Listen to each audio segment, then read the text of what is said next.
سورہ بقرہ آیت نمبر 144۔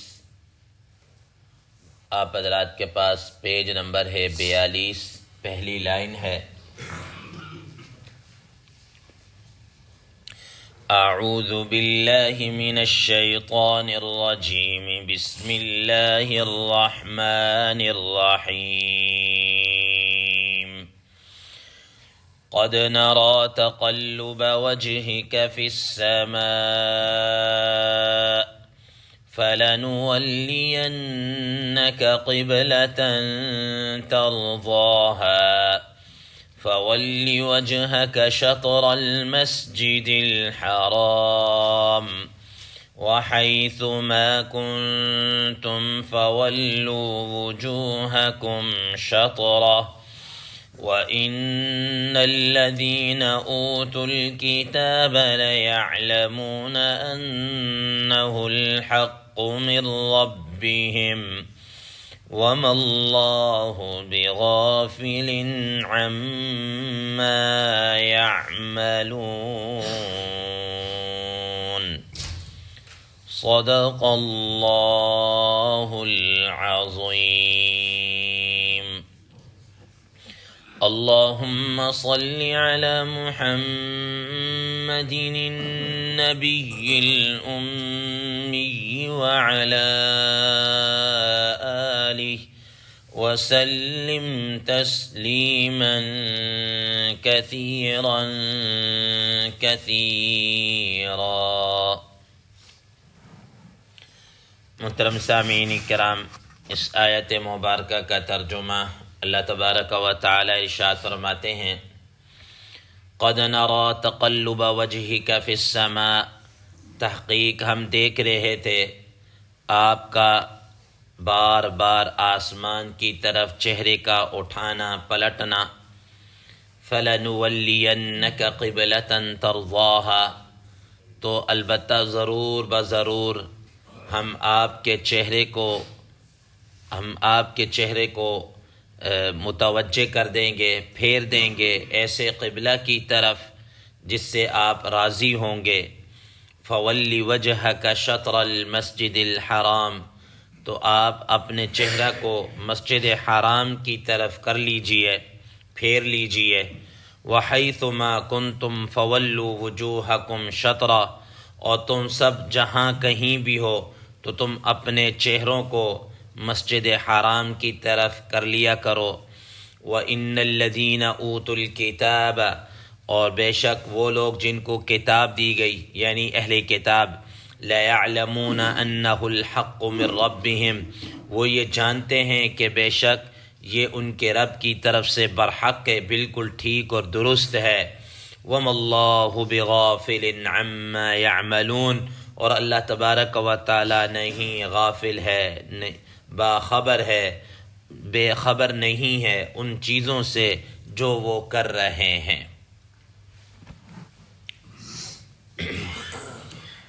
محترم سامعین کرام، بات چل رہی تھی تحویل قبلہ سے متعلق، اور اس سے پہلے اس کی یہ وجہ بھی بیان کر دی کہ نبی کریم صلی اللہ تعالیٰ علیہ وسلم کو یہ جو بیت اللہ شریف کی طرف یا بیت المقدس کی طرف رخ کر کے نماز پڑھنے کا حکم دیا گیا، اس میں دوسروں کی آزمائش بھی تھی کہ کون اللہ تبارک و تعالیٰ کے نبی صلی اللہ تعالیٰ علیہ وسلم کی بات کو مان کر بلا چوں چراں اس پر عمل کرتا ہے، اور کون ایسا ہے کہ جو اس سے پلٹ جاتا ہے۔ اس کا تذکرہ کل آپ حضرات کے سامنے آ چکا۔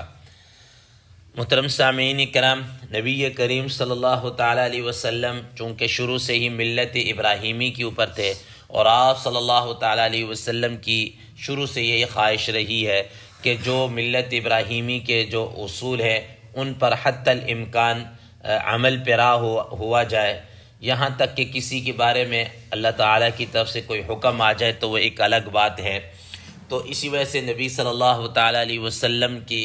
شدید خواہش ہوتی تھی کہ کہ وہ بیت اللہ شریف کی طرف رخ کر کے نماز پڑھیں، کیونکہ وہ بنائی ابراہیمی ہے، حضرت ابراہیم علیہ السلام نے کو تعمیر کیا اور وہ اس طرف رخ کر کے نماز پڑھتے ہیں۔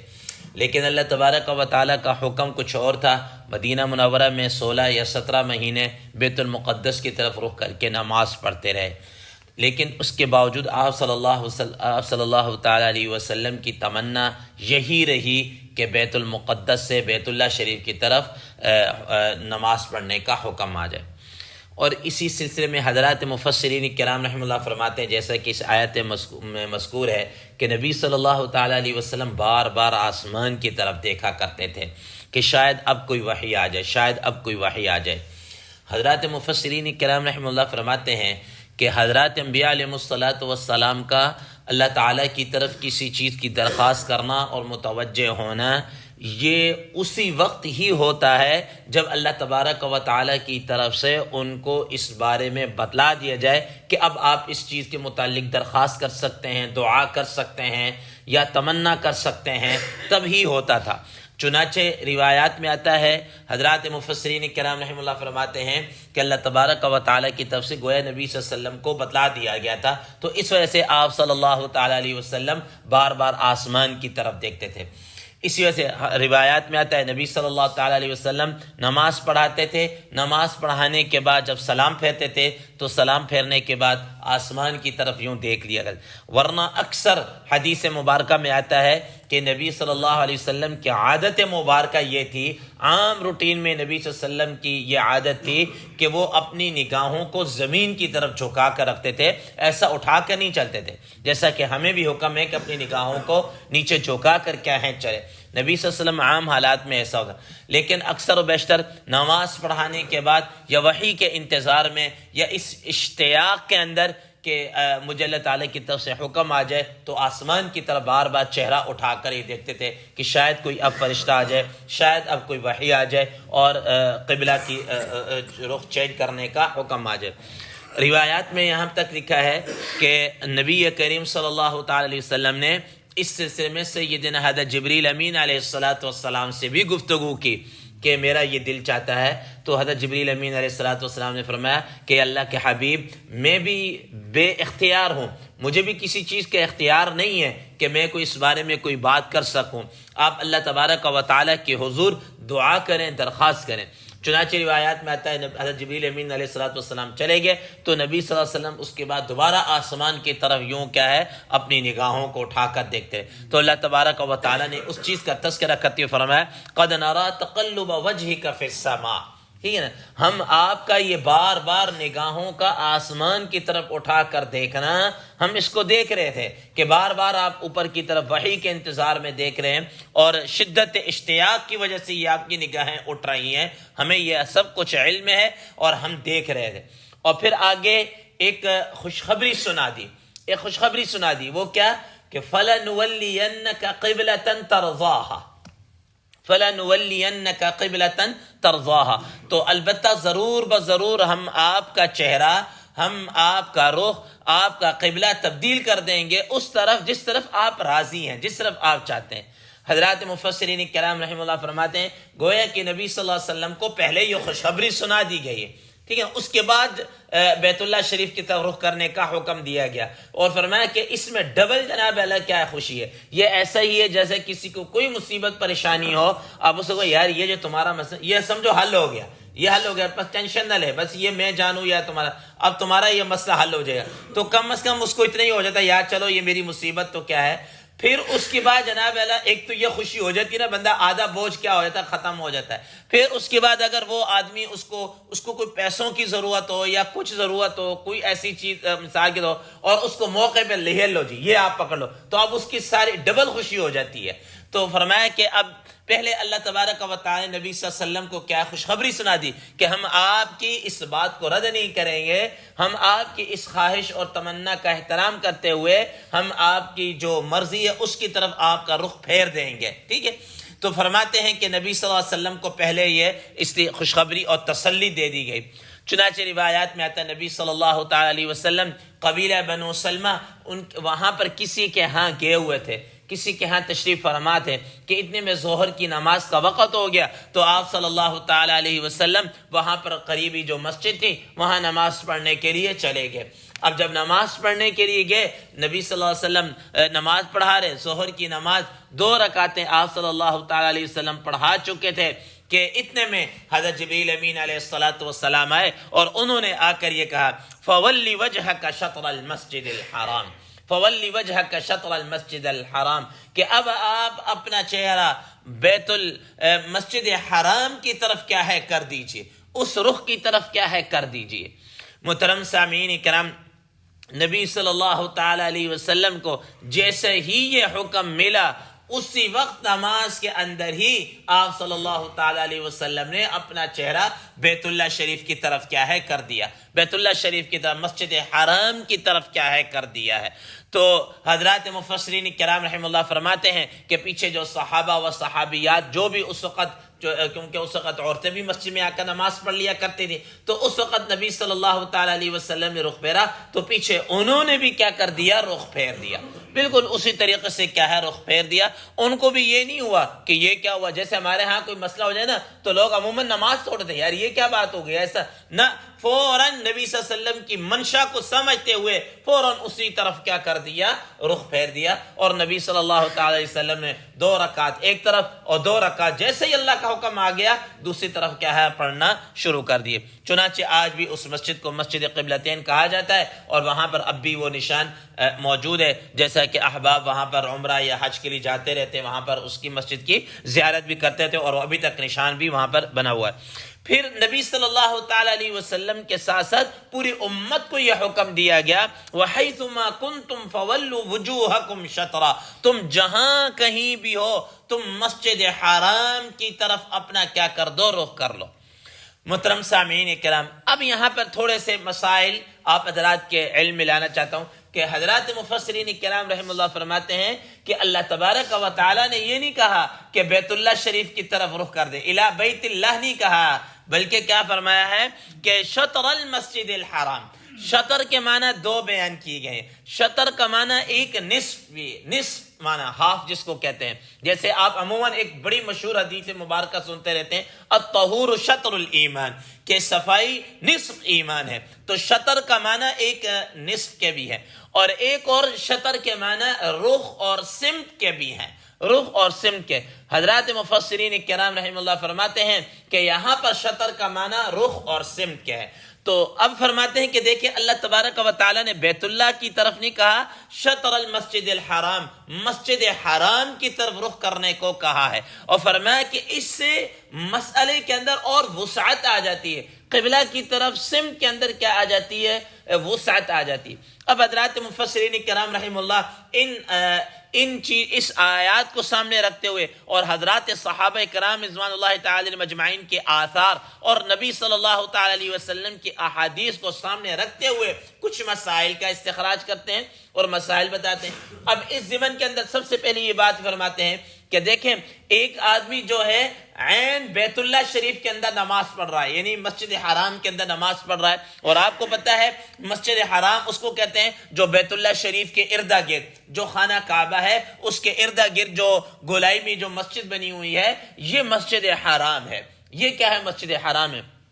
اب فرماتے ہیں کہ جو آدمی خاص مسجد حرام کے اندر نماز پڑھ رہا ہوگا اس کا تو بالکل بیت اللہ کعبہ کی طرف رخ ہونا ضروری ہے۔ اگر اس کا رخ بیت اللہ کی طرف نہیں ہوگا اس کی نماز نہیں ہوگی، اس کی نماز نہیں ہوگی۔ میں آپ کو ایک مثال دیتا ہوں، یہ دیکھیں مثال کے طور پر، یہ ہمارا ڈیسک، آپ یہ سمجھ لیجئے کہ یہ خانہ کعبہ، آپ اس کو تصور کر لیجئے۔ اب اس کا مطلب یہ کہ جس نے نماز پڑھنی ہے اس میں گولائی میں یوں کر کے ادھر رخ ہو جائے، اس رخ پر ہو جائے، اس پر کنارے پہ آ جائے، کدھر بھی آ جائے، اس کا بالکل بیت اللہ شریف کی طرف رخ کر کے نماز پڑھنا ضروری ہے۔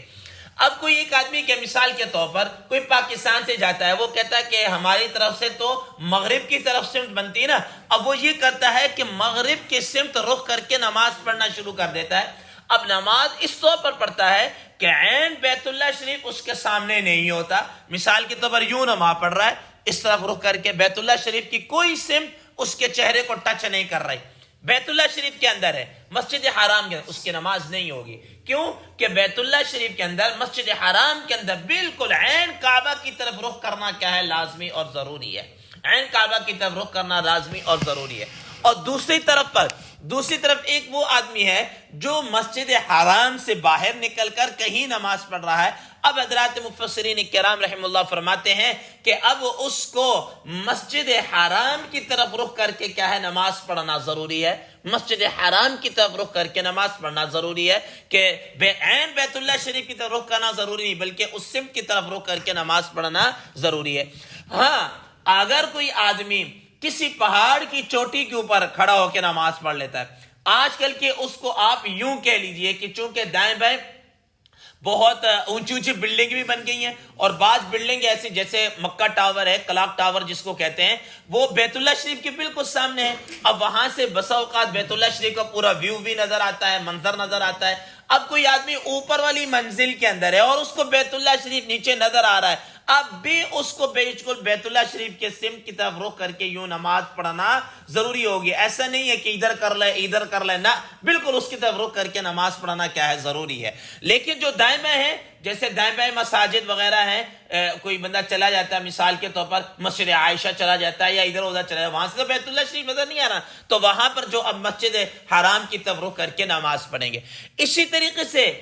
طریقے سے اب ایک اور بات کو آپ حضرات سمجھ دیکھیں، شریعت نے ہمارے لیے کتنی آسانی مقرر کی ہے کہ اب جو دور دراز کے ممالک ہے، جیسے ہمارا پاکستان ہے، ہندوستان ہے، امریکہ ہے، اور جو دیگر جتنی چیزیں ہیں، ان کے لیے فرمایا کہ ان کے لیے حدود حرم ہے، ان کے لیے اس سمت کی طرف رخ کر کے نماز پڑھنا ضروری ہے۔ عین قبلہ کی طرف رخ کر کے نماز پڑھنا ضروری نہیں ہے، بلکہ سمت قبلہ کی طرف رخ کر کے نماز پڑھنا کیا ہے؟ ضروری ہوگا۔ اور اس سلسلے کے اندر ایک اور حدیث مبارکہ بھی استدلال کیا جاتا ہے کہ نبی صلی اللہ علیہ وسلم نے مدینہ منورہ کے اندر رہ کے یہ بات ارشاد فرمائی، چونکہ وہاں ہماری طرف سے تو